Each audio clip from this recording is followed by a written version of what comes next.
पौराणिक कथाओं में श्राप की एक ऐसी ही कथा प्रचलित है जिसमें यमराज को भी एक ऋषि के कोप का सामना करना पड़ा था, जिसके कारण यमराज को यमपुरी तक छोड़नी पड़ी थी।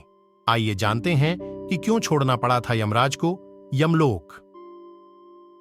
महाभारत काल में ऋषि मांडव्य को एक राजा ने चोरी के आरोप में सूली पर चढ़ाने का आदेश किया था, लेकिन कई दिनों तक लटकाने के बाद भी मांडव्य ऋषि की मृत्यु नहीं हुई। तो राजा को अपनी गलती का एहसास हुआ और वह माफी मांगने के लिए ऋषि के पास पहुंचे। तब ऋषि ने राजा को माफ कर दिया और उनसे यह इच्छा जताई कि वह अब धर्मराज से मिलना चाहते हैं और उनसे पूछना चाहते हैं कि उन्होंने मेरे किस पाप का दंड मुझे दिया है। इतना बोलकर ऋषि मांडव्य यमलोक की तरफ चल पड़े। जब ऋषि यमलोक पहुंचे तो उन्होंने यमराज से पूछा कि हे धर्मराज, मुझे किस पाप की इतनी बड़ी सजा मिली? तब यमराज ने बताया कि जब आप छोटे बच्चे थे तब आप पतंगे की पूंछ में सुई चुभा दिया करते थे, इसलिए आपको ये सजा मिली।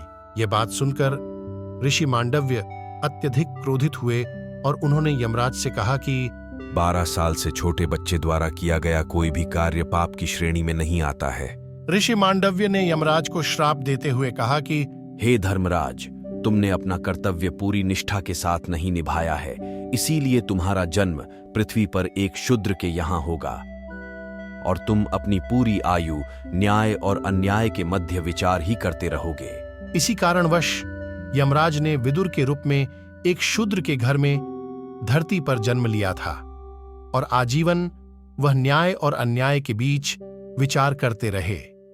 ऐसी ही रोचक जानकारी जानने के लिए चैनल को सब्सक्राइब, वीडियो को लाइक और शेयर करें, कमेंट करना ना भूलें। जय श्री कृष्ण।